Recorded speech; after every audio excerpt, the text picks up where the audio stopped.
de soutien dans les moments difficiles. Cliquez sur le lien dans la description de la vidéo. Mardi 9 avril 2024 page 2 mince et il n'y avait rien d'attrayant chez elle. Un jour, Juan a eu le courage de se présenter chez elle avec 8 vaches pour lui demander sa main. Toute la ville s'est moquée de Juan, lui disant que lorsqu'il payait une vache, il devait lui rendre la monnaie. Un journaliste a découvert l'histoire et lorsqu'elle a rendu visite à Juan, pensant que Juan avait fait cela par vaine gloire ou par folie, elle a trouvé Sarita très soignée, belle, les yeux brillants et avec une grande personnalité. Elle a demandé à Juan pourquoi il avait payé 8 vaches. Juan répond en disant que beaucoup de femmes parlent de ce que leurs maris ont payé pour elles, certaines disent que c'était 2 ou 3 vaches et parfois même 6, cela peut avoir un effet sur elles, je voulais que Sarita sache ce qu'elle valait Tom. Considérant qu'ils ont payé 8 vaches pour Sarita, elle a commencé à se comporter comme une femme à 8 vaches B aujourd'hui, le monde ressemble à celui de Sarita avant de rencontrer Juan,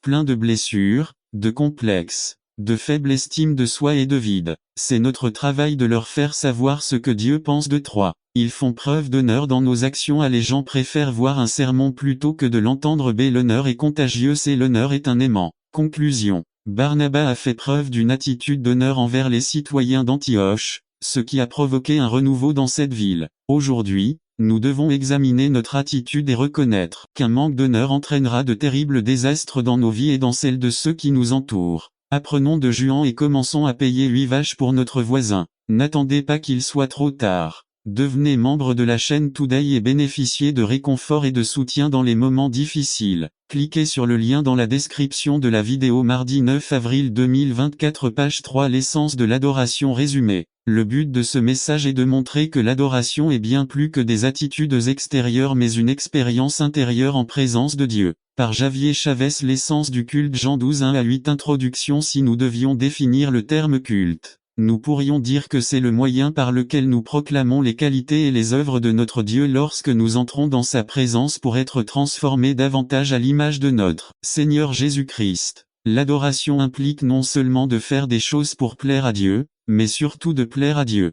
Laissez-moi vous dire que pour plaire à Dieu, les sacrifices humains ou les holocaustes surnaturels ne sont pas nécessaires. Dieu ne recherche pas la superficialité ou simplement l'extériorisation de notre culte. Il recherche une relation interne, personnelle et spirituelle avec son peuple. Jésus lui-même a été clair dans son dialogue avec la Samaritaine sur l'essence de l'adoration Jean 4. Apparemment, le type de culte que cette femme avait appris et pratiqué était un modèle rituel, sans engagement, et surtout un culte si superficiel qu'il ne produisait aucune influence positive sur sa vie quotidienne puisqu'elle vivait dans la fornication et cela ne la dérangeait pas et l'inquiète. C'était beaucoup plus cher mais il était prêt à le payer, car Dieu a tant aimé le monde qu'il a donné son Fils unique, afin que quiconque croit en lui ne périsse pas mais ait la vie éternelle. Jean 3,16 Dieu vous appelle maintenant. Ne partez pas sans répondre. N'attendez pas qu'il soit trop tard. Devenez membre de la chaîne Today et bénéficiez de réconfort et de soutien dans les moments difficiles. Cliquez sur le lien dans la description de la vidéo. 9 mars, avril 2024 page 3 Le pouvoir de prier au nom de Jésus résumé. Il y a du pouvoir à utiliser le nom de Jésus dans la prière par Dan Campbell. Le pouvoir de prier au nom de Jésus en vérité, je vous le dis, celui qui croit en moi, les œuvres que je fais, il les fera aussi et il fera des choses encore plus grandes, parce que je vais au Père. Et tout ce que vous demanderez au Père en mon nom, je le ferai, afin que le Père soit glorifié dans le Fils. Si vous demandez quelque chose en mon nom, je le ferai. Jean 14 12 à 14 Parler des œuvres de Jésus, c'est-à-dire guérir les malades, ressusciter les morts, nourrir la multitude, délivrer les possédés du démon, pardonner les péchés, enseigner la vérité de Dieu, le royaume de Dieu, etc. Quoi que vous demandiez en mon nom, qu'y a-t-il au nom de Jésus? Parlons du nom de Jésus premier, le nom qu'il a reçu à la naissance. Voici, la Vierge va concevoir et enfanter un fils, et lui donnera le nom d'Emmanuel. Ésaïe 7,14b Cela signifie, Dieu avec nous au commencement, Dieu marchait dans le jardin d'Éden avec Adam et Ève, mais après le péché, ils n'ont jamais pu avoir cette relation intime. Avec les patriarches, il se révéla dans des visions et des rêves. Avec Moïse dans le buisson qui brûlait et ne brûlait pas. Avec le peuple d'Israël, il apparaissait dans la colonne de feu la nuit et dans la nuée le jour. Dans le désert, les Israélites vivaient sous des tentes, alors Dieu dit Fais-moi une tente, c'est-à-dire le tabernacle. En entrant dans la terre promise, Chacun a construit sa maison et Dieu a dit fais-moi une maison, c'est-à-dire le temple, construit par Salomon. Les gens ne comprenaient toujours pas Dieu, alors il a dit que je vais prendre un corps comme eux, c'est-à-dire que Jésus est venu Dieu avec nous. Il est l'image du Dieu invisible, le premier-né de toute la création. Colossiens 1, 15. N'attendez pas qu'il soit trop tard. Devenez membre de la chaîne Today et bénéficiez de réconfort et de soutien dans les moments difficiles. Cliquez sur le lien dans la description de la vidéo. Mardi 9 avril 2024 page 1. Mais ça ne s'arrête pas là. Maintenant, à travers les, Dieu est en nous, Christ en vous l'espérance de la gloire. Colossiens 1, 27. Ne savez-vous pas que vous êtes le temple de Dieu et que l'Esprit de Dieu habite en vous? 1 Cor 3, 16. Le nom qu'il a reçu à la naissance. Emmanuel 2e, le nom qu'il reçoit par héritage quand je suis né. Mes parents m'ont donné le nom de Daniel Norman. Par héritage, j'ai reçu le nom de famille Campbell. Mes enfants ont également reçu ce nom-prénom à la naissance. Regardez ce qui est dit sur Jésus. Marie, n'aie pas peur, tu deviendras enceinte, et tu enfanteras un fils. Traiter est de choisir entre le désir humain et suivre la volonté de son Père. L'auteur de l'Épître aux Hébreux accorde une grande importance à cet aspect de l'humanité de Jésus. 2,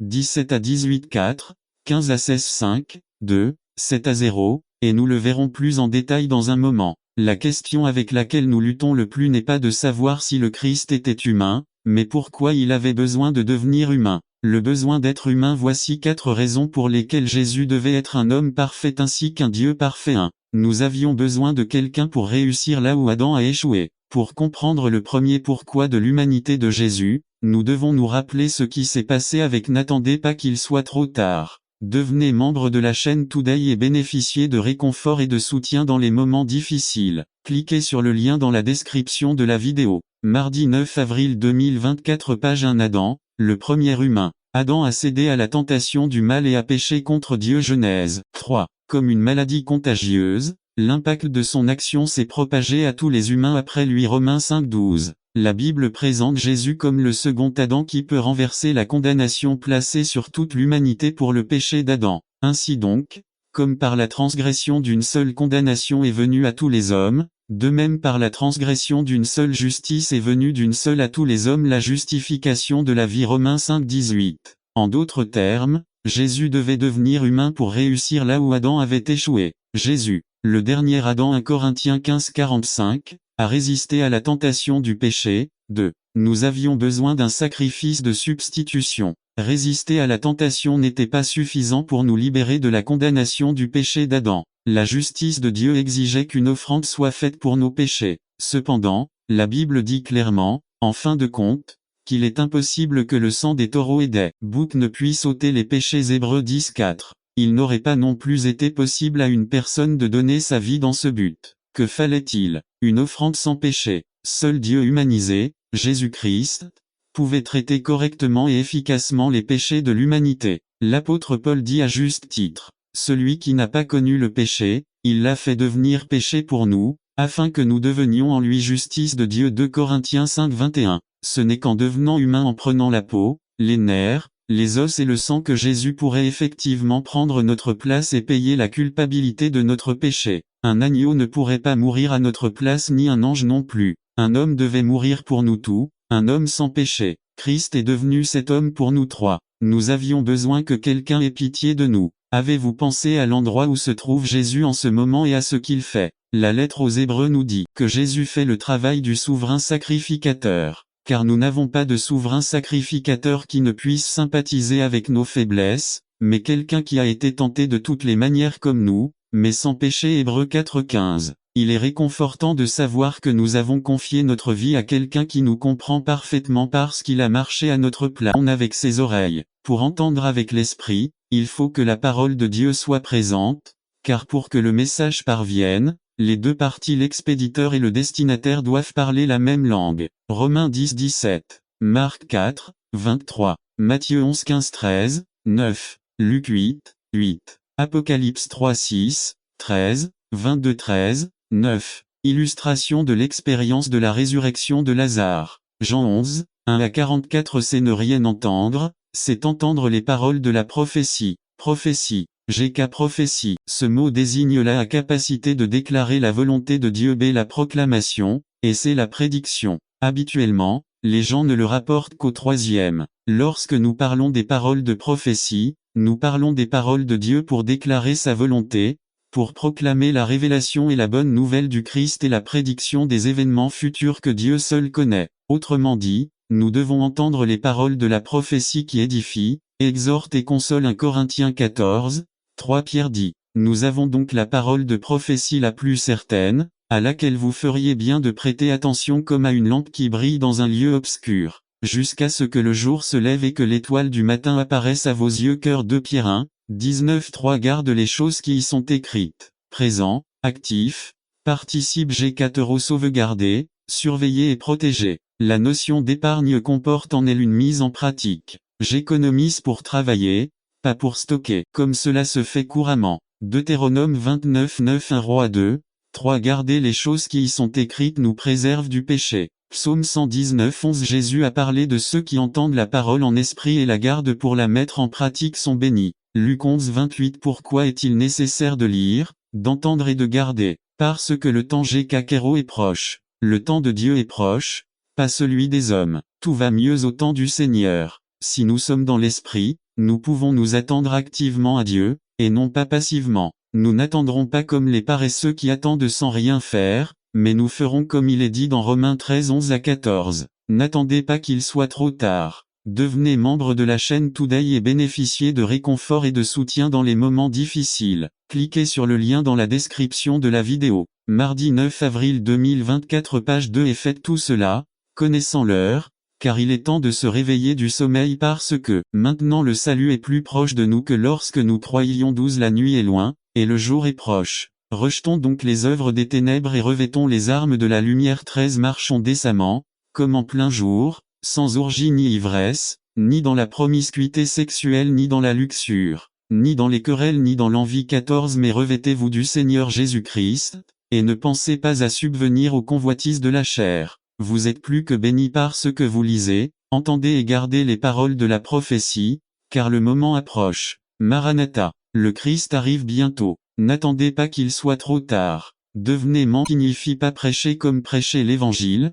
mais c'est plutôt la parole pour proclamer ou annoncer. 4. Le Christ est descendu aux enfers comme un général victorieux qui entre dans la ville de son ennemi pour que chacun puisse voir que sa victoire est complète. Christ devait nous donner une telle sécurité. 2. Le ministère de Jésus au ciel. 1 Pierre 3, 22 Jésus-Christ, 22 qui étant monté au ciel est à la droite de Dieu et les anges, les autorités et les puissances lui sont soumis. Que fait Jésus au ciel? Jésus a l'autorité suprême au ciel. Mt. 28, 18 Voyons ce qu'il fait. À Jésus intercède pour nous auprès du Père. Rome 8, 34-33 Qui accusera les élus de Dieu? C'est Dieu qui justifie. 34 Qui est celui qui condamnera? Christ est celui qui est mort. Plus encore, lui aussi qui est ressuscité, qui est aussi à la droite de Dieu, qui intercède aussi pour nous. 1. Satan est celui qui nous accuse, mais nous avons déjà été déclarés justes. 2. Satan connaît sa damnation future, il ne veut pas y aller seul, il veut emmener ses enfants, ses amis, etc.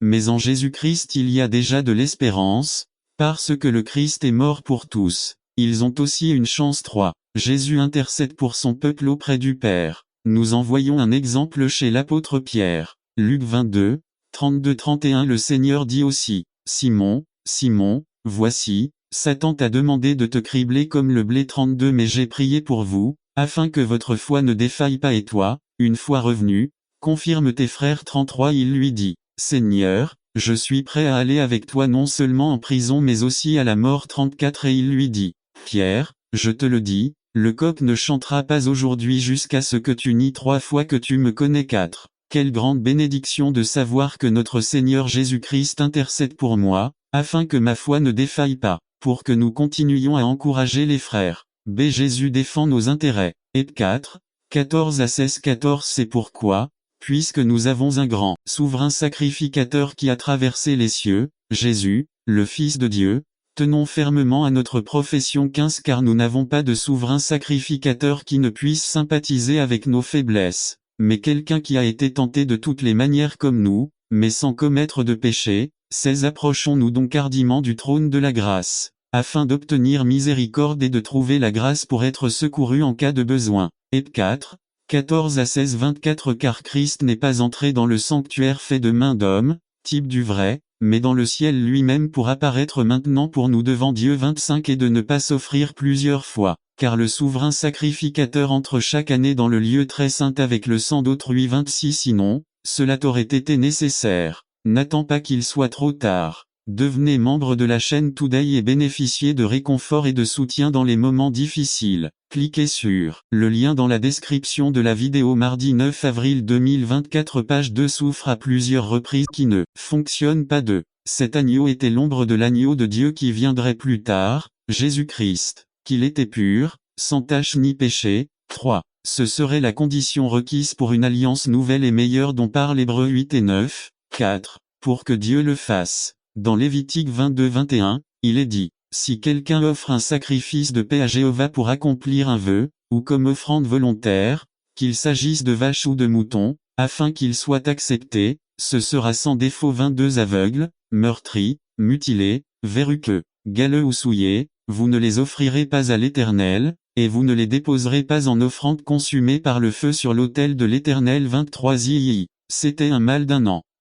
5 mâles d'un an à l'agneau devait être un mâle, c'est-à-dire un mâle, pas macho comme le Mexicain typique. Bien qu'un homme ou une femme puisse être sacrifié pour des offrandes de paix, à cette occasion, Dieu le demande ainsi. C'est peut-être que ce serait parce que Dieu enverrait un homme et non une femme. Il aurait un an car il a dépassé le temps d'être allaité et il n'est pas non plus aussi vieux que les étalons. Jésus-Christ s'est offert dans la fleur de l'âge, à environ 33 ans. Ce n'était pas un enfant, ni un adulte. Il a été immolé sacrifié 6, 53, 3 à 7 6 et vous le garderez jusqu'au 14e jour de ce mois, et toute l'assemblée des enfants d'Israël le sacrifiera entre les deux soirs. Le but de séparer, de garder l'agneau d'un an, c'était pour qu'il porte le péché de tout le monde dans la maison et qu'à la fin il soit mis à mort, et ainsi mettre fin au péché. N'attendez pas qu'il soit trop tard. Devenez membre de la chaîne Today et bénéficiez de réconfort et de soutien dans les moments difficiles. Cliquez sur le lien dans la description de la vidéo. Mardi 9 avril 2024 page 2 BIS 53, 3 à 7 nous montre l'agneau de Dieu souffrant. Il mentionne spécifiquement la souffrance sacrifice que nous lui avons infligé 1. Méprisé et rejeté parmi les hommes 2. Homme de douleur 3. Méprisé 4. Il n'était pas estimé 5. Nous lui avons caché nos visages 6. Il a porté nos maladies et a souffert nos douleurs 7. Nous l'avons considéré comme flagellé, blessé par Dieu et abattu 8. Il a été blessé pour nos transgressions 9. Il a été meurtri pour nos péchés 10. Notre châtiment était sur lui 11. Affligé 12. Il était silencieux et n'a pas ouvert la bouche. Son sang à couvrir. 7. Romains 5, 8,9 Nous voyons le but d'être sacrifié au verset 7. 7 Et ils prendront un peu de sang, et le mettront sur les 2 poteaux et sur le linteau des maisons où ils le mangeront. Le sang servirait à recouvrir les poteaux et les linteaux de la maison. C'était un acte de foi, car Jéhovah allait apporter la mort à tous les premiers-nés. Celui qui croit serait sauvé s'il suivait les instructions, mais celui qui ne le ferait pas subirait une perte. 8 Mais Dieu nous montre son amour, en ce sens que, alors que nous étions encore pécheurs, Christ et nous servions les gens. Dieu veut que nous utilisions nos mains, nos pieds et notre cœur et que nous les mettions au service des autres. Jésus-Christ lui-même a dit qu'il était venu pour servir et non pour être servi. Aujourd'hui, nous allons nous concentrer sur ce but de l'Église du Christ. Nous examinerons 4 principes de base qui nous aideront à mieux comprendre ce que Dieu attend de nous en matière de service. Le service chrétien est un devoir que Dieu attend de chaque croyant à chacun. Dieu attend que tous les croyants en Christ, avec peu ou beaucoup de temps dans l'Évangile, avec peu ou beaucoup de connaissances bibliques, avec peu ou beaucoup être productif pour lui. Personne ne peut ni ne devrait être laissé pour compte lorsqu'il s'agit de servir Dieu. Personne ne peut dire que sa mission dans la vie est d'être spectateur. Nous sommes tous des acteurs. Dans un certain sens, le service chrétien est un bon antidote. N'attendez pas qu'il soit trop tard. Devenez membre de la chaîne Today et bénéficiez de réconfort et de soutien dans les moments difficiles. Cliquez sur le lien dans la description de la vidéo. Mardi 9 avril 2024 page 1 Inactivité et paresse. Illustration. Le violon de Paganini qui, à sa mort, a hérité de son très célèbre instrument dans sa ville, à condition qu'il ne soit jamais joué. C'était une condition malheureuse, car lorsque le bois n'était plus utilisé, il a commencé à se détériorer jusqu'à ce qu'aujourd'hui ce ne soit qu'un morceau de mer mangé par les vers et sa seule valeur est celle de relique. Cela nous rappelle qu'une vie loin de servir les autres perd sa raison d'être, perd son sens et son but. La paresse d'un croyant et sa négligence à servir son prochain peuvent rapidement détruire sa capacité à être utile aux autres. C'est selon le don qu'il a reçu une autre chose que nous voyons dans ces paroles, c'est que Dieu attend de nous ce qu'il nous a donné. Il nous a non seulement donné le don du salut, mais aussi a l'immense privilège de le servir. Ici, nous pouvons voir la bonté de Dieu, car en plus de nous donner la volonté de le servir, il nous donne les ressources pour le faire. En d'autres termes, Dieu ne nous oblige pas à travailler sur ce pourquoi il ne nous a pas formés à faire. Dieu dit fais ce que tu peux. Mettez-vous au travail avec ce que je vous ai donné. Utilisez l'outil que j'ai mis entre vos mains. Dès parfois, nous pensons à la manière dont Dieu peut nous utiliser. Il existe de nombreuses raisons pour lesquelles Dieu n'aurait pas dû vous appeler à servir. Mais ne vous inquiétez pas, vous êtes en très bonne compagnie, balbutia Moisé. L'armure de David ne lui allait pas. Jean-Marc a été initialement rejeté par Paul. Timothée avait des ulcères. La femme d'Osée était une prostituée. Jacob était un menteur et un tricheur. David a eu une liaison sexuelle. Salomon était trop riche. Jésus était trop pauvre. Abraham trop vieux. David était trop jeune. Peter avait peur de la mort et était inconstant. Juan se sentait très droit. Naomi était veuve. Paul était un meurtrier, tout comme Moïse. Jonas a fui Dieu. Myriam était une bavarde. Gidon et Thomas avaient des doutes. Élie était épuisé et déprimé. Jean-Baptiste était un crieur. Martha était une. Si quelqu'un a besoin de venir dans la présence de Dieu pour reconnaître son péché, c'est le moment. Si quelqu'un a péché en oubliant Dieu pour suivre les richesses de ce monde, ce jour est pour votre réconciliation avec Dieu. Si quelqu'un a été ingrat en donnant du temps, de l'argent et du cœur au monde et à ses occupations plutôt qu'à Dieu, cet après-midi est spécial à remercier pour sa patience et sa miséricorde. Et 4. 16 Approchons-nous donc avec assurance du trône de la grâce, afin d'obtenir miséricorde et de trouver grâce pour être secouru en cas de besoin. N'attendez pas qu'il soit trop tard. Devenez membre de la chaîne Today et bénéficiez de réconfort et de soutien dans les moments difficiles. Cliquez sur le lien dans la description de la vidéo. Mardi 9 avril 2024 page 3. Écouter et obéir aux sages conseils est une bénédiction. Résumé. Face aux décisions de notre vie, ignorer les sages conseils nous causera des problèmes, mais les écouter et les mettre en œuvre bénira notre vie. Par Alberto Sanchez. Écoutez et obéissez aux un conseil sage. Bénédit 2 CHR 11. 117 CCTFE. Dimanche 12 janvier 2003. Jéroboam, un roi qui a hérité d'un royaume. Il était l'héritier de Salomon 2 CHR 9, 13 à 21. Son père lui a laissé le plus grand royaume et des richesses abondantes mais il a aussi hérité d'un très vieux problème. Salomon avait fait du mal devant Dieu. Il avait adoré la déesse des Sidoniens et un dieu des Ammonites. 1 Roi 11:5b. Cette action avait amené le jugement de Dieu contre le règne de Salomon. Et c'est par l'intermédiaire d'un prophète que Dieu l'a fait connaître à Jéroboam. 1 Roi 11:29 à 40, et peut-être à Jéroboam à Salomon. Gardons la parole du Seigneur pour construire, non pour contester, car si Jéroboam l'a dit à Salomon, c'est lui-même qui a donné envie au roi de le tuer, et c'est pourquoi il a dû fuir en Égypte. Application. 3 choses sur lesquelles nous pouvons réfléchir et apprendre de cette partie. 1. Que les bénédictions et les ministères du Seigneur viennent à travers lui et en son temps. 2. N'utilisons pas les bénédictions pour lutter ou essayer de susciter l'envie chez les autres. 3. Quel sera l'héritage que nous laisserons à nos enfants? Sera-t-il plein de richesses spirituelles ou les laisserons-nous avec un cœur matérialiste, égoïste et fier, loin de Dieu? Pro 10:22. La bénédiction du Seigneur est ce qui enrichit et n'ajoute pas de tristesse. 2. Apprendre les bases de la vie. 2 CHR 10. Jéroboam commet 3 erreurs qui sont un coup dur pour lui et pour le royaume. Rapporter les événements du chapitre 10. 1. Il n'a pas consulté Jéhovah. 2. Il a demandé conseil aux anciens, à ceux qui étaient déjà au courant de l'affaire, mais il n'y a pas réfléchi. 3. Il a demandé conseil aux inexpérimentés, il ne les a pas discernés et écoutés. B. Le résultat de sa décision a été terrible. 1. Le royaume était divisé. N'attendez pas qu'il soit trop tard. Devenez membre de la chaîne Today et bénéficiez de réconfort et de soutien dans les moments difficiles. Cliquez sur le lien dans la description de la vidéo. Mardi 9 avril 2024 page 1 à 2 tribus au sud, Juda et Benjamin. B. 10 tribus au nord. 2. Il dut quitter Sichem, des auditeurs, mais des pratiquants de la parole. Par Félix Ramirez. Entendre et faire Jacques 1.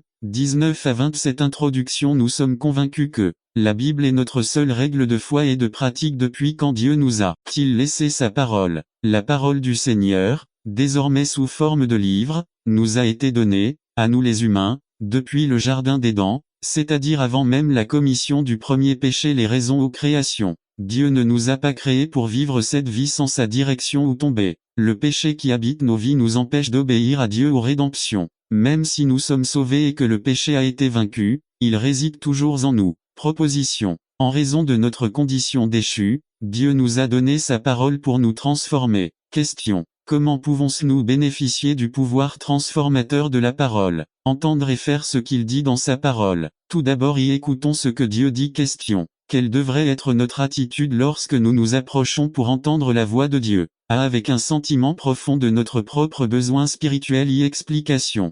James nous propose rapidement 4 domaines concrets dans lesquels nous échouons dans la vie quotidienne, et qui nous rappellent que nous sommes des personnes désespérément nécessiteuses spirituellement. Nous ne faisons pas preuve de maîtrise de soi. Lorsque nous parlons plus que nous n'écoutons, nous révélons un souci égoïste d'être entendus. Nous donnons l'impression que nos idées sont plus importantes que celles des autres. Ma belle-mère a dit: Dieu m'a donné 2 petites oreilles et une petite bouche pour écouter davantage et parler moins. Proverbe 10, 19. Celui qui retient ses lèvres est sage. Nous nous mettons en colère pour le péché. Proverbe 16, 32. Mieux vaut celui qui est lent à la colère que celui qui est fort, celui qui maîtrise son esprit que le conquérant d'une ville. Proverbe 12, 16. La colère de l'insensé est connue instantanément, mais l'homme prudent cache le déshonneur. Ecclésiaste 7, 9. Ne vous mettez pas rapidement en colère, car la colère se niche au sein de l'âme. N'attendez pas qu'il soit trop tard. Devenez membre de la chaîne Today et bénéficiez de réconfort et de soutien dans les moments difficiles. Cliquez sur le lien dans la description de la vidéo. Mardi 9 avril 2024. Page 1. Imbécile, c'est nous ignorons le mal de notre cœur. Jérémie 17, 9. Le cœur est trompeur par-dessus tout et désespérément méchant. Qui peut le savoir? Nous vivons dans une attitude d'indépendance spirituelle.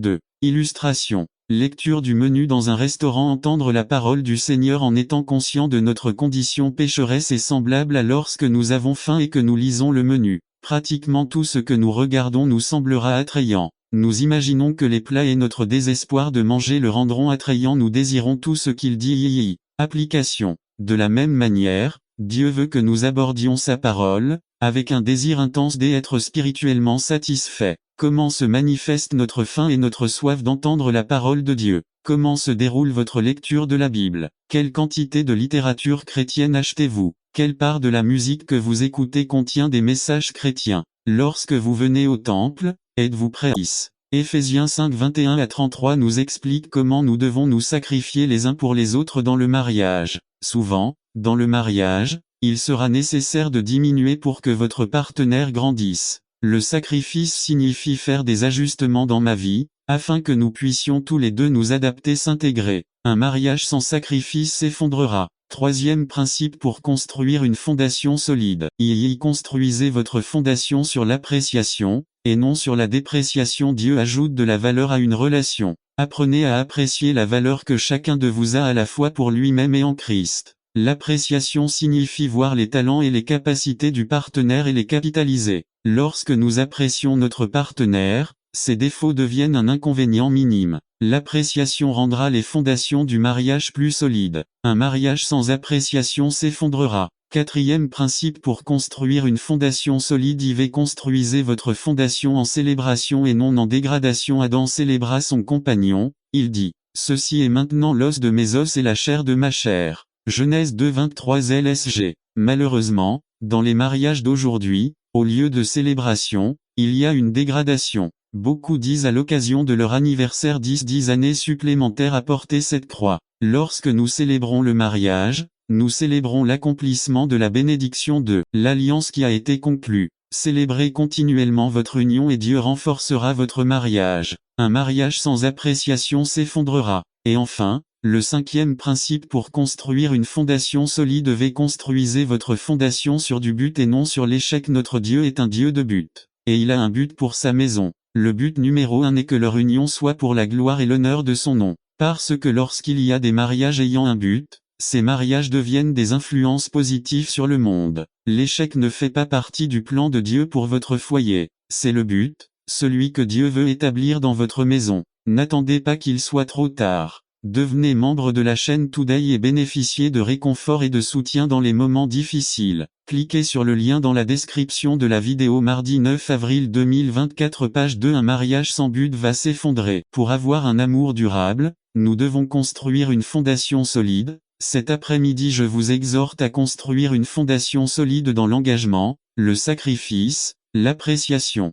la célébration et le but, et Dieu sera glorifié à travers un mariage qui a décidé de poser une base solide en lui. N'attendez pas qu'il soit trop tard. Devenez membre de la chaîne Today et bénéficiez de réconfort et de soutien dans les moments difficiles. Cliquez sur le lien dans la description de la vidéo. Mardi 9 avril 2024 page 3. 5 objectifs pour une vie de victoire résumé. Il est important que dans notre marche avec Christ, nous apprenions à marcher avant de commencer à courir. La Bible ne pourrait pas être plus claire, il y a des objectifs vitaux pour la vie de quiconque accepte Jésus dans son cœur. Personne n'a été sauvé en croyant seul, par Joshua Pinto. 5 contrôlés par le Saint-Esprit. Aujourd'hui, nous allons examiner ce dernier. Dieu est en train d'endiguer la marée du mal dans ce monde. L'humanité est bien plus bienveillante et douce qu'elle pourrait l'être. Tout cela est attribué à la bonté de Dieu. Romains 2, 4. Ou méprisez-vous les richesses de sa bonté, de sa patience et de sa longanimité, ne sachant pas que sa bonté vous conduit à la repentance.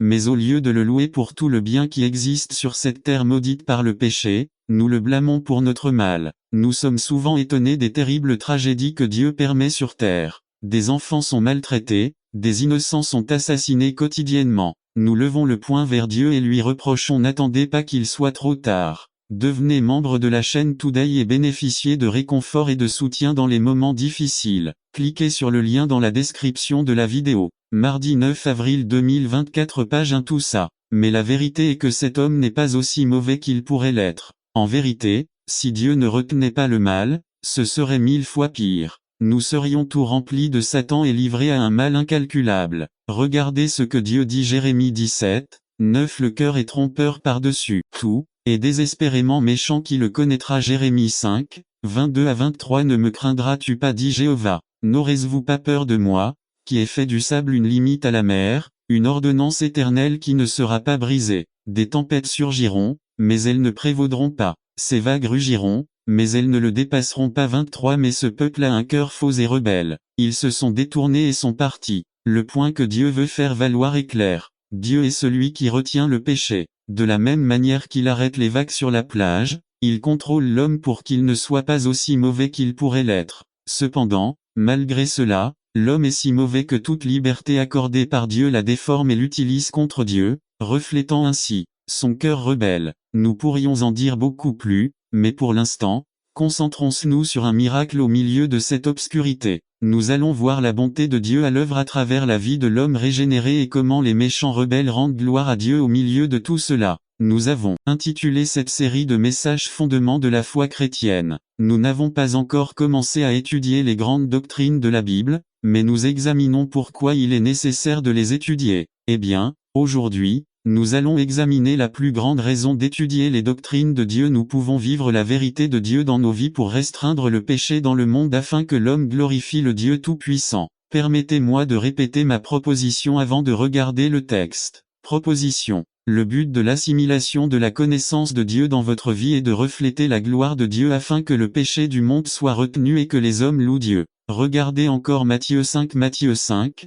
14 à 16. Vous êtes la lumière du monde. Une ville située sur une montagne ne peut pas être cachée. 15. Vous n'allumez pas non plus une lampe pour la mettre sous le boisseau, mais vous la placez sur le chandelier, et elle éclaire tous ceux qui sont dans la maison. C'est ce que votre lumière brille devant les hommes, afin qu'ils voient vos bonnes œuvres et glorifient votre pleinement dans cette vie pleine de nids de poules et de vallées d'ombre et de mort. Conclusion. N'attendez pas qu'il soit trop tard. Devenez membre de la chaîne Today et bénéficiez de réconfort et de soutien dans les moments difficiles. Cliquez sur le lien dans la description de la vidéo. Mardi 9 avril 2024 page 3. Profitez de tout ce que la grâce de Dieu peut faire dans nos vies, dans notre mariage, avec l'éducation de nos enfants. Regardons ce Noël à tout ce que Dieu nous a donné et vivons dans les richesses que Jésus-Christ nous a apportées. N'attendez pas qu'il soit trop tard. Devenez membre de la chaîne Today et bénéficiez de réconfort et de soutien dans les moments difficiles. Cliquez sur le lien dans la description de la vidéo. Mardi 9 avril 2024. Page 4. Le premier chant de Noël résumé. Une exposition du chant de Marie par Félix Ramirez. Le premier chant de Noël. Luc 1, 46 à 55. Introduction. Combien d'entre vous aiment les chants de Noël? Les chants de Noël sont présents partout pendant cette période. Les hymnes que nous chantons sont des exemples de chants composés il y a 250 ans et qui nous rappellent la naissance de Jésus-Christ. Eh bien, ce passage parle de la première chanson de Noël. Et à votre avis, qui l'a composée? Eh bien, ni plus ni moins que la propre mère de notre Seigneur. Lorsque Marie a su qu'elle était enceinte, elle est allée rendre visite à sa cousine Élisabeth, la mère de Jean-Baptiste, et c'est là qu'elle a loué le Seigneur avec les paroles trouvées dans les versets 46 à 55. Cette louange est connue sous le nom de Magnificat. Je n'ai jamais entendu de message sur ce passage si riche en contenu et si beau dans sa forme poétique. Le message du Magnificat s'est perdu en ces jours où les gens sont excités par toutes les ruées pour acheter des cadeaux, des arbres, des cadeaux, etc. Il est nécessaire de réfléchir à la manière appropriée de glorifier Dieu à ces dates où Noël approche. À cette occasion, je voudrais que nous regardions attentivement les paroles de cette louange à Dieu. Regardons ce que Noël signifiait pour la mère de notre Seigneur. Le chant de Marie nous enseigne que nous devrions nous concentrer ce Noël sur le caractère de Dieu et son œuvre pour son peuple. Quels sont les aspects de Dieu sur lesquels nous devrions méditer ces jours-ci? Dieu est le Sauveur. 46 à 47. Il est frappant que la première chose que Marie souligne est le salut dont, comme toute personne dans ce monde, elle avait besoin de la part de Dieu. Au milieu de sa joie, elle reconnaît ce qui est le plus important. Elle reconnaît et glorifie le salut de Dieu pour elle. Elle n'a pas mentionné d'abord sa joie d'être la mère non d'un enfant, mais du Sauveur d'Israël, mais du salut de son âme. En un mot, il a souligné l'essentiel. Contrairement à Marie, des millions de personnes à ces dates se concentrent sur l'insignifiance de Noël. Ils pensent que les choses les plus importantes sont les cadeaux, le dîner du réveillon de Noël, les primes de Noël ou les fêtes. Sur quoi vous concentrez-vous à Noël? Dans les fêtes, en vacances, dans la tendresse du bébé fragile, par nostalgie des personnes qui ne sont plus avec vous, dans la tristesse pour ceux qui sont dans le besoin? Ce Noël, notre regard doit être fixé sur le salut que Jésus-Christ a apporté à tous ceux qui ont cru en lui. Il est triste de voir à quel point les gens ont perdu de vue le salut que Dieu offre. Unico se mettait parfois en colère, mais il n'avait pas envie de mourir. Un jour, alors que sa vie était en danger, ses amis l'ont transporté la nuit le long des murs de la ville dans un panier pour qu'il puisse s'échapper. Pablo voulait vivre, mais il avait ses priorités en ordre. Il était spirituellement équilibré. Y avoir une vraie spiritualité. Les personnes les plus pieuses que je connaisse sont des personnes réelles. Ils aiment Dieu, leurs priorités sont en ordre, mais ils mènent une vie équilibrée. Il existe une foi réelle et pratique. Je ne parle pas d'une foi folle, étrange ou sensationnaliste. C'est une foi réelle, qui proclame la parole de Dieu. Je crois que de nombreux chrétiens du 1er siècle, sinon tous, avaient la devise de Paul: vivre, c'est le Christ. Il n'y avait aucun avantage social à être chrétien à cette époque. En fait, cela signifiait perdre la vie. Cependant, l'impact de ces chrétiens sur leur culture est impressionnant. Ils n'ont pas gagné les disputes avec les païens, ils n'ont pas vécu plus longtemps ni mieux qu'eux, et ils n'ont pas non plus prié plus que. N'attendez pas qu'il soit trop tard. Devenez membre de la chaîne Today et bénéficiez de réconfort et de soutien dans les moments difficiles. Cliquez sur le lien dans la description de la vidéo. Mardi 9 avril 2024. Page 2. Ils n'ont même pas prêché plus qu'eux. Ils ont simplement proclamé le message du Christ, ayant une foi réelle et une foi qui n'était pas seulement entendue, mais une foi qui était vue. Comme Paul, ils pourraient dire: vivre, c'est Christ. Conclusion. Revenant à nos questions initiales. Comment pouvons-nous avoir l'attitude de Paul et avoir une raison de vivre? Une attitude qui reste non seulement une belle déclaration, mais aussi un style de vie pratique. La seule façon d'y parvenir est de nous concentrer sur le ciel, d'avoir une foi pratique et de vivre une vraie foi. Je suis tout à fait sûr que si nous pouvons dire la même chose que Paul a dit, pour moi, vivre, c'est Christ, alors nous pouvons avoir un impact efficace sur notre culture. La vie du chrétien doit être le Christ. N'attendez pas qu'il soit trop tard. Devenez membre de la chaîne Today et bénéficiez de réconfort et de soutien dans les moments difficiles. Cliquez sur le lien dans la description de la vidéo. Mardi 9 avril 2024. Page 3. Une raison d'aimer. Partie 5. Résumé. Paul nous rappelle que nous pouvons faire beaucoup de choses. Nous pouvons avoir un service inspiré, avoir des programmes créatifs et avoir des normes très élevées. Mais si l'Église n'est pas connue d'abord pour l'amour, alors nous n'avons pas réussi à atteindre notre objectif. Par Joshua Pinto. Une raison d'aimer Jésus a dit que le plus petit dénominateur commun de la vie du chrétien devrait être l'amour. Jean 13 35 Ainsi, chacun connaîtra que vous êtes mes disciples, si vous vous aimez les uns les autres. Ni 20 Corinthiens 13 1-3 Ainsi je parle dans les langues des hommes et des anges, mais que je n'ai pas l'amour, je ne suis qu'un métal retentissant ou une cymbale retentissante. 2 Si j'ai le don de prophétie et si je comprends tous les mystères et possède toute connaissance, et si j'ai une foi qui peut déplacer des montagnes, mais que je manque d'amour, je ne suis rien. 3 Si je distribue, en ce sens que, alors que nous étions encore pécheurs, Christ est mort pour nous. 9 Bien plus, puisque nous sommes maintenant justifiés par son sang,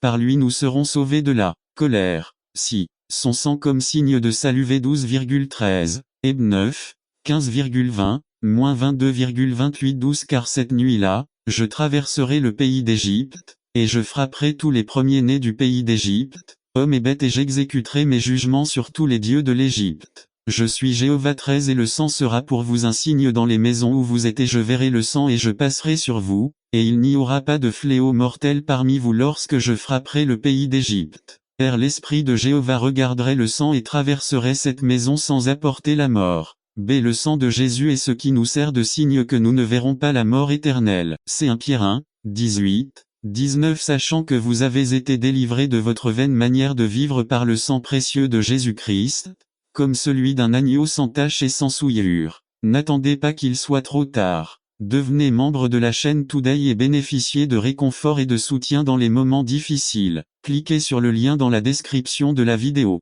Mardi 9 avril 2024 page 3:15 Par conséquent, il est le médiateur d'une nouvelle alliance, afin qu'en intervenant la mort pour la rémission des transgressions qui étaient sous la première alliance, ceux qui sont appelés puissent recevoir la promesse de l'héritage éternel. 20 En disant, ceci est le sang de l'alliance que Dieu vous a prescrite. 21 Et en plus de cela, il aspergea aussi de sang le tabernacle et tous les ustensiles du ministère. 22 Et presque tout est purifié, selon la loi, avec du sang et sans effusion de sang. Il n'y a pas de rémission. 28 Ainsi Christ a été offert une seule fois pour porter les péchés de plusieurs, et il apparaîtra une seconde fois, sans rapport avec le péché, pour sauver ceux qui l'attendent. Conclusion. Cantique. Vous voulez être sauvés de tout mal, aimeriez-vous recevoir le pardon de vos péchés? N'attendez pas qu'il soit trop tard. Devenez membre de la chaîne Today et bénéficiez de réconfort et de soutien dans les moments difficiles. Cliquez sur le lien dans la description de la vidéo. Mardi 9 avril 2024 page 4 L'ascension de Jésus résumé. Après avoir été ressuscité,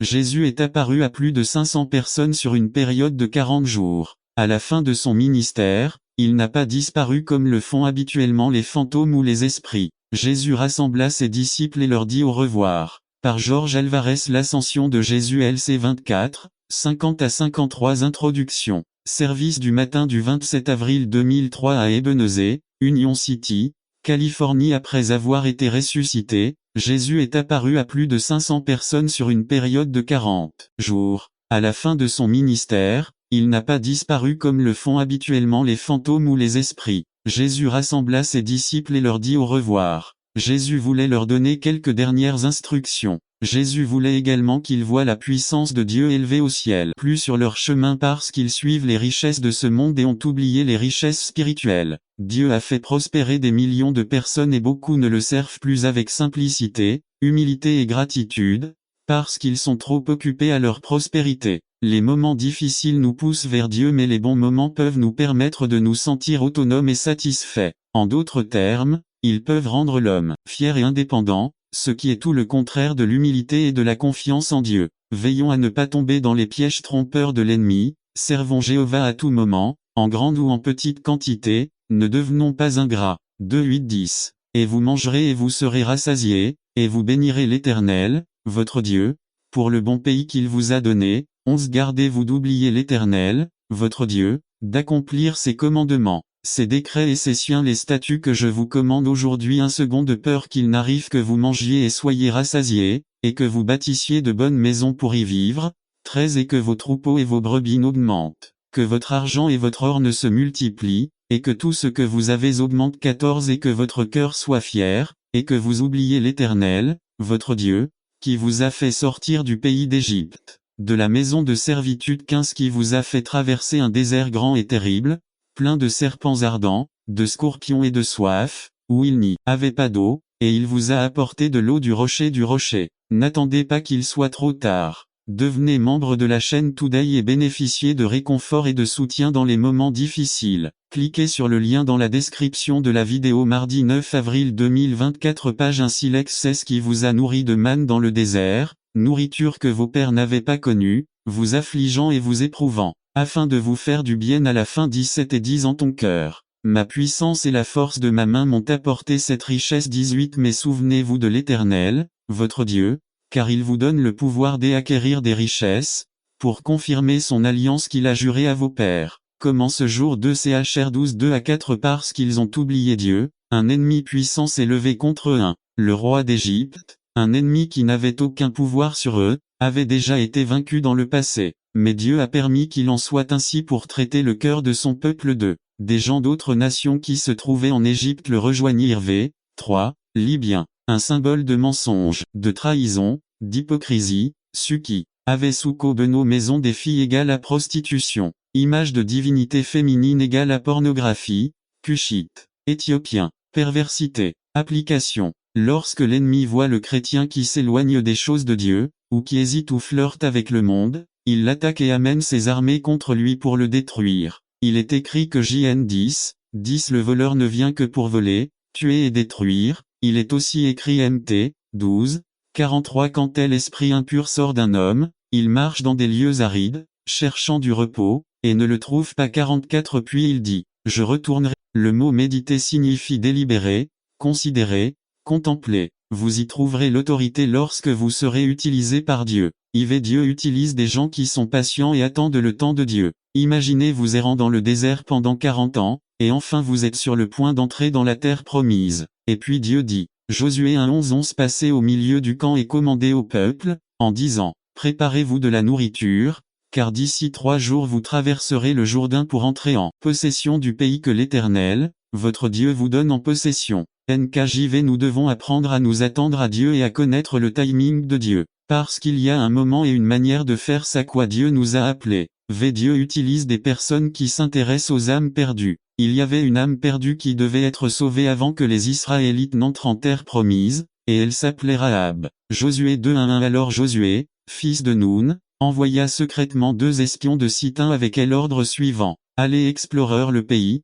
en particulier Jéricho. Lorsque les espions sont arrivés à Jéricho, ils sont restés dans la maison d'une prostituée nommée Rahab va attaquer. Le cœur de Dieu est de toujours atteindre les gens. Chaque âme lui est précieuse. Dieu se soucie toujours des individus, et nous devrions aussi le faire. Dieu utilise des personnes qui se consacrent mis de côté. Josué dit au peuple. Josué 3:5 Alors Josué dit au peuple, consacrez-vous, car demain l'Éternel fera des merveilles parmi vous. LSG le mot consacrez-vous ou sanctifiez-vous, comme le dit une autre version, signifie mettez-vous à part pour vivre une vie sainte. En d'autres termes, si vous voulez être utilisé par Dieu, alors vous devez vouloir vivre une vie juste devant lui. N'attendez pas qu'il soit trop tard. Devenez membre de la chaîne Today et bénéficiez de réconfort et de soutien dans les moments difficiles. Cliquez sur le lien dans la description de la vidéo mardi 9 avril 2024 page 2 Vous n'avez pas besoin d'être parfait, mais vous devez être une personne qui essaie de vivre une vie pieuse sainte devant Dieu. Dieu utilise des personnes qui savent travailler avec les autres. Un bon leader communiquera bien sa vision et encouragera les personnes avec lesquelles il travaille. C'est ce que Josué a fait. Il rejoint le peuple et l'encourage. Ils étaient sur le point d'entreprendre une tâche très difficile. Cela allait demander beaucoup de foi, alors il dit au peuple. Josué 3:9 à 10 à 9 Alors Josué dit aux Israélites, approchez-vous et écoutez ce que le Seigneur Dieu a à vous dire 10 Et il ajouta, maintenant, vous saurez que le Dieu vivant est parmi vous. LSG Josué disait au peuple qu'il dirigeait et il les encourageait. Si vous voulez être utilisé par Dieu, alors voici ce que vous devez faire. Conclusion Dieu veut vous utiliser et il recherche des personnes comme vous. Il se peut que vous ne répondiez pas à toutes les exigences ou ne soyez pas qualifié. Cela n'a pas d'importance. Dieu veut vous former et vous former tel que vous êtes. 2 Chroniques 16:9 à 9 L'Éternel regarde sur toute la terre et est prêt à aider ceux qui lui sont fidèles. Voulez-vous être cette personne que Dieu désire utiliser? N'attendez pas qu'il soit trop tard. Devenez membre de la chaîne Today et Dieu est disposé et prêt à vous racheter. Voici comment vous devriez venir à lui aujourd'hui. Tout d'abord, vous devez confesser que vous êtes un pécheur. Romains 3:10, 2 3:23, vous devez savoir qu'il y a une pénalité pour votre péché. Le troisième de Romains 6:23, vous devez confesser Christ de votre bouche. Romains 19 quatrièmement, vous devez croire dans votre cœur que Dieu Jésus est ressuscité des morts. Romains 19 c'est aussi simple que cela. Alors pourquoi ne pas venir à Christ maintenant? Priez. Dieu est miséricordieux envers moi, pécheur. Je me repens de mon péché et je reçois le Seigneur Jésus comme mon sauveur. Je crois que Jésus est mort pour moi et qu'il est revenu d'entre les morts pour me sauver de mes péchés. Je sais mieux comment recevoir de toi la vie éternelle. En Jésus-Christ, je demande. Amen. Par Ukabi évangéliste par Gary Ukabi P Évangélisation. Oka 1011 Spin Mountain, Géorgie 31 822. Envoyez-nous un email à geluc@earthlink.net. N'attendez pas qu'il soit trop tard. Devenez membre de la chaîne Today et bénéficiez de réconfort et de soutien dans les moments difficiles. Cliquez sur le lien dans la description de la vidéo mardi 9 avril 2024 page 4 que trouvera Jésus à son retour. Résumé. Comme cette parabole est fascinante.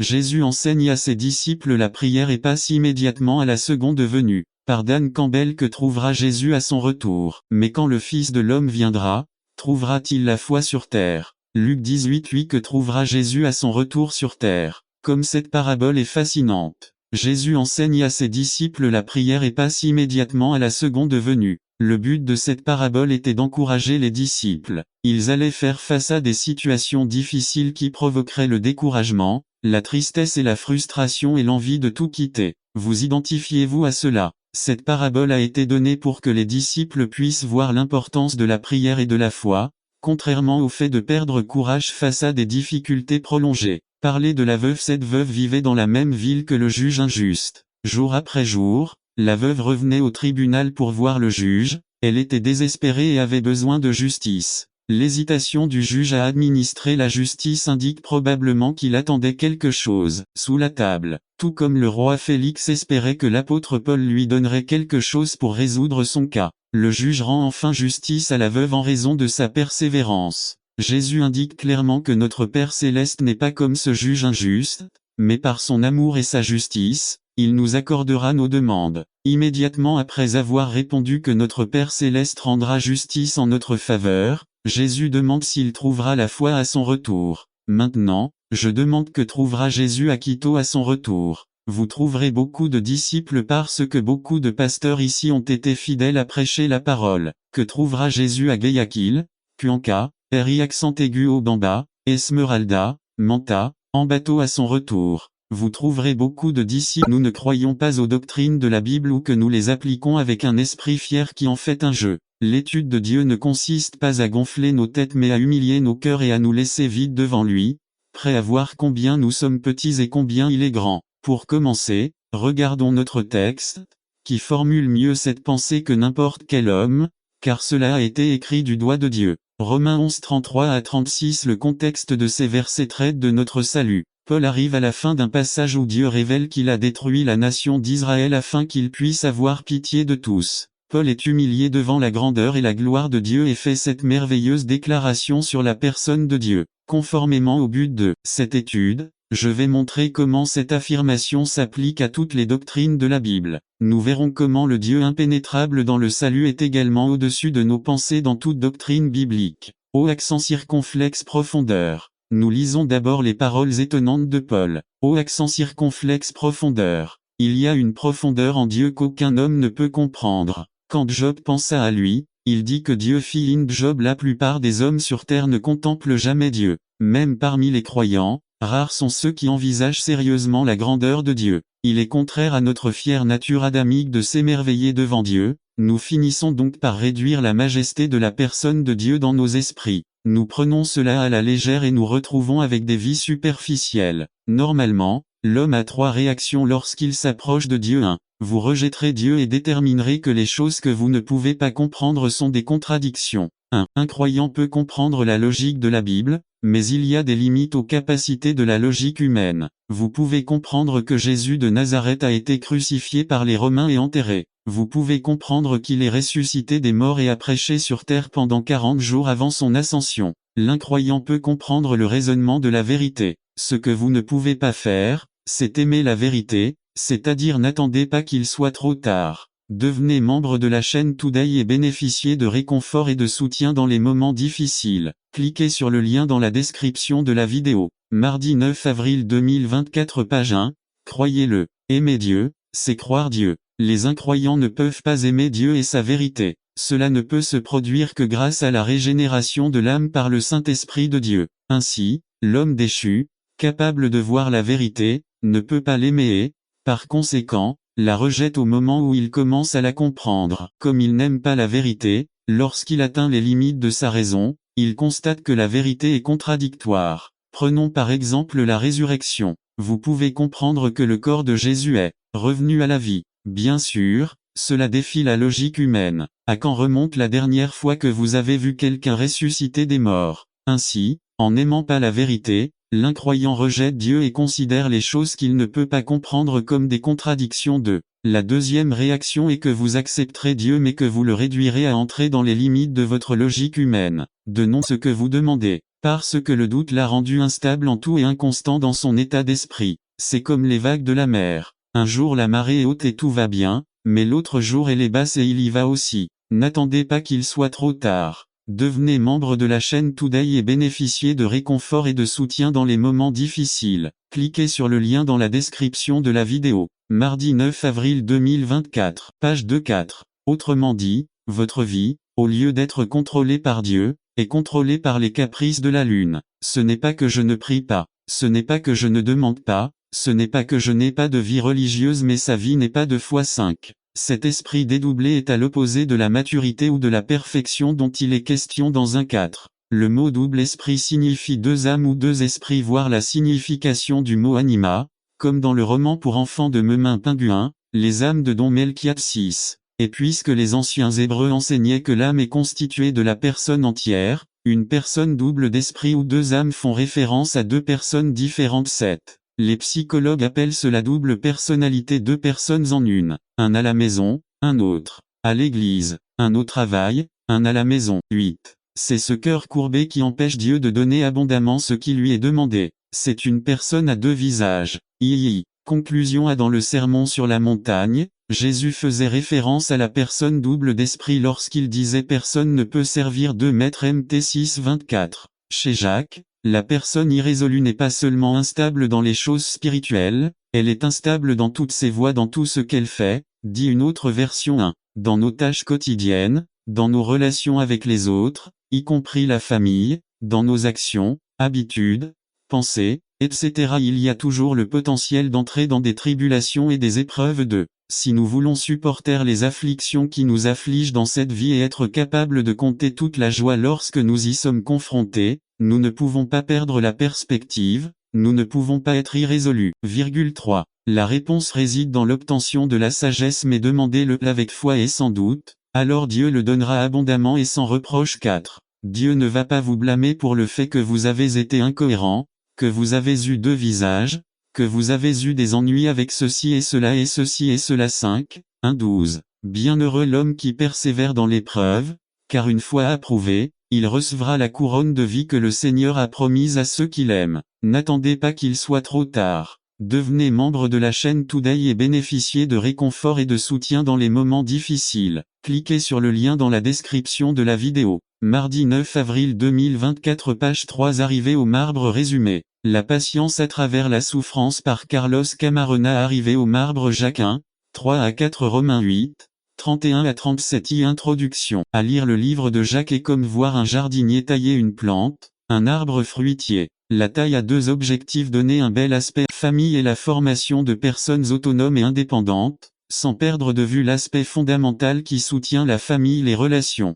Il y a deux aspects importants à prendre en compte dans le processus d'éducation des enfants. Le premier est l'équilibre et rôle, le bon usage du pouvoir et de l'autorité. Le deuxième est le respect de l'individualité de ceux qui composent la structure familiale. Un environnement familial chaleureux et sécuritaire est la base sur laquelle les enfants développent des habitudes saines et une saine estime de soi. Ce que Siméon et Anne la prophétesse ont dit à propos de Jésus affirme que les enfants font partie du plan et du dessein de Dieu. Mais en même temps, cela nous rappelle que les responsabilités de nous, parents, ne se limitent pas à fournir un abri, de la nourriture et une éducation à nos enfants, mais aussi offrir un environnement sain qui aide à la formation du caractère de l'enfant. Dans toute la Bible, c'est le seul texte qui nous renseigne sur l'environnement familial de l'enfance de Jésus. En aucun cas les phrases du V40 et 50 doivent être interprétées comme signifiant que Jésus était un enfant prodige ou anormal. Cela peut signifier qu'il grandissait sainement dans tous